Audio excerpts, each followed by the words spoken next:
दोस्तों एक टाइम था जब इंडिया के अंदर लोग ऑनलाइन पेमेंट का मतलब ही पेटीएम समझते थे और फिर एक दिन भारत सरकार ने 8 नवंबर 2016 के दिन 500 और 1000 के नोट पूरी तरह बंद कर दिए थे।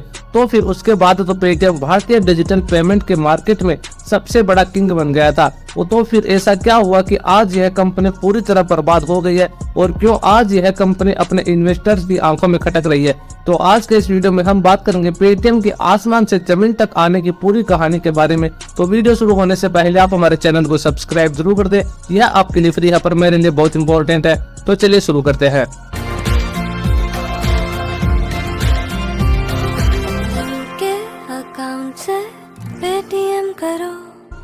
पेटीएम के founder and CEO Vijay Shekhar Sharma है, जिनका जन्म यूपी के अलीगढ़ में एक मिडिल क्लास फैमिली के अंदर हुआ था, पर इनके सपने बहुत बड़े बड़े थे। वो एक ऐसी कंपनी बनाना चाहते थे जिसको पूरी दुनिया में पहचान मिले। साल 2000 के अंदर इन्होंने 197 नामक एक कंपनी की शुरुआत की थी और पेटीएम भी इसी कंपनी के अंदर आता है। पेटीएम को साल 2010 में लॉन्च किया गया था और पेटीएम के अंदर विजय शेखर शर्मा ने $2 मिलियन की इन्वेस्टमेंट की थी। शुरुआती टाइम के अंदर पेटीएम सिर्फ मोबाइल और डीटीएच रिचार्ज के लिए ही यूज किया जाता था और फिर डाटा कार्ड, पोस्टपेड और लैंडलाइन बिल जैसी सर्विस के अंदर भी एक्सटेंड कर दिया गया और 2014 में पेटीएम वॉलेट को भी लॉन्च कर दिया गया, जिससे उनका यूजर बेस बहुत ही तेजी से बढ़ने लग गया था। और फिर एक दिन 8 नवंबर 2016 के दिन प्रधानमंत्री नरेंद्र मोदी ने नोटबंदी की घोषणा कर दी थी और उस टाइम पर पेटीएम ही ऑनलाइन डिजिटल पेमेंट के क्षेत्र में एकमात्र सेक्टर था।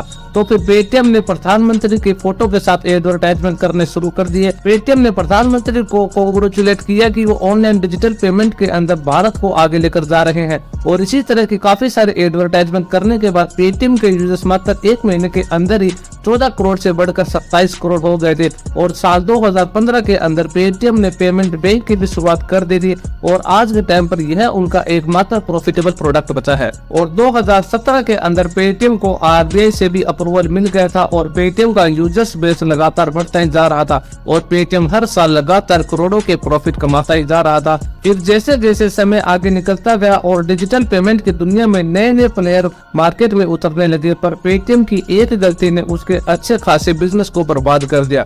दरअसल एलपीसीआई ने यूपीआई को लॉन्च कर दिया था, जिससे बैंक टू बैंक पेमेंट भेजना काफी आसान हो गया था और पेटीएम अपने जिस वॉलेट मेथड पर चल रहा था उसकी पॉपुलैरिटी कम होने लगी, पर फिर भी पेटीएम ने यूपीआई को जल्दी से एक्सेप्ट नहीं किया। इसी कारण अधिकतर यूजर्स फोन पे और गूगल पे पर चले गए।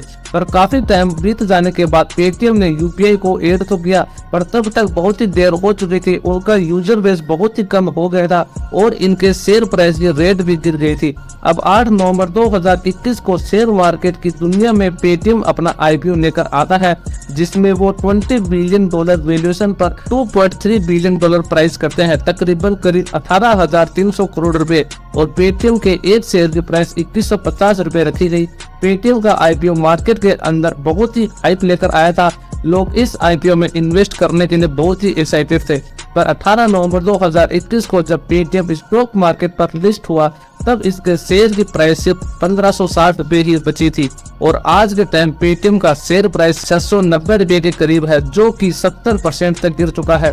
2021 के अंदर लगभग 65 कंपनियां अपना आईपीओ लेकर आई थी, जो अधिकतर कंपनियों का परफॉर्मेंस बहुत ही अच्छा रहा था, पर इन दो कंपनियों का आईपीओ पूरी तरह फेल हो गया था। ये दोनों कंपनियां हाई वैल्यूएशन पर अपना आईपीओ लेकर आई थी। पेटीएम ने $20 बिलियन की वैल्यूएशन रखी थी, जो कि 1.4 लाख करोड़ रुपए के बराबर था, जबकि इसका रेवेन्यू सिर्फ 3300 करोड़ रुपए था। ग्लोबल स्टैंडर्ड पर देखा जाए तो $20 बिलियन की वैल्यूएशन वो कंपनी मांगती है जिनका रेवेन्यू पेटीएम के रेवेन्यू से 9 गुना अधिक है, बल्कि पेटीएम कम रेवेन्यू के बावजूद भी हाई वैल्यूएशन पर गई, जो कि इन्वेस्टर के साथ एक बहुत ही बड़ा धोखा था।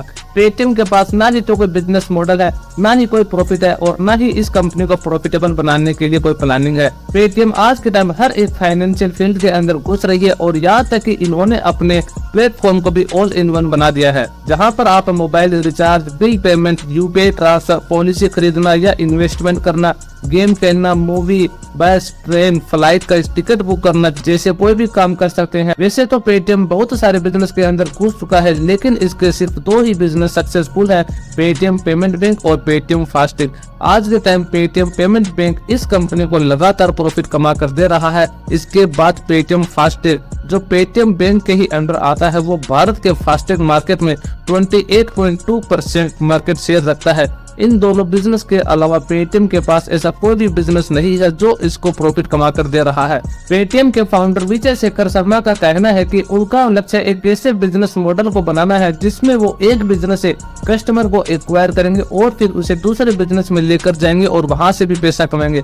जैसे फॉर एग्जाम्पल, अगर कोई व्यक्ति पेटीएम यूज करता है तो उसे Paytm payment bank, Paytm FASTag और पेटीएम फर्स्ट गेम जैसी सर्विस की ओर भी ले जाने की कोशिश की जाएगी। पर उनका यह मॉडल प्लान इन्वेस्टर के समझ में नहीं आ रहा है, इसलिए वो इस प्लान के अंदर ज्यादा इंटरेस्ट नहीं दिखा रहे हैं और पेटीएम लगातार लॉस के अंदर गिरता ही जा रहा है और इसके बावजूद भी पेटीएम नए नए बिजनेस में अपना हाथ आजमा रहा है। ऐसा इसलिए कर रहा है क्योंकि पेटीएम जैसी बड़ी बड़ी कंपनियों का फोकस प्रॉफिट कमाने पर नहीं बल्कि कस्टमर का बिहेव चेंज करने पर होता है। पेटीएम आपको अपने प्लेटफॉर्म के थ्रू पेमेंट करने पर रिवार्ड और कैशबैक इसीलिए देता है जिससे आपको उनके प्लेटफॉर्म की आदत हो जाए और आप उनके इकोसिस्टम में ही फंस कर रह जाए।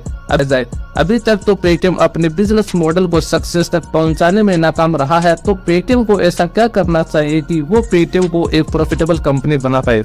सबसे पहले तो पेटीएम को एक अपना सक्सेसफुल बिजनेस मॉडल प्लान तैयार करना होगा जिसमें उनके गोल और टारगेट पहले से ही क्लियर हो, जिससे वो अपने इन्वेस्टर के बीच अपना भरोसा भी कायम कर पाएंगे और उनके शेयर की वैल्यू भी नहीं गिरेगी। और पेटीएम को 50 सर्विस शुरू करने की बजाय उन्हीं चीजों पर ज्यादा फोकस करना चाहिए जिसमें उनकी एक्सपर्टीज हो या जिस चीज से उन्होंने लोगों के दिलों में अपनी जगह बनाई हो, जिससे उनके यूजर्स वापस इसी प्लेटफॉर्म पर आना पसंद करना चाहेंगे। और आने वाले टाइम के अंदर पेटीएम एक प्रॉफिटेबल कंपनी बन जाएगी और अपने इन्वेस्टर के लॉस को प्रॉफिट में भी बदल देगी। तो दोस्तों, आप बताइए पेटीएम को अपनी वापसी के लिए कौन से कदम उठाने चाहिए, कमेंट सेक्शन में जरूर बताना।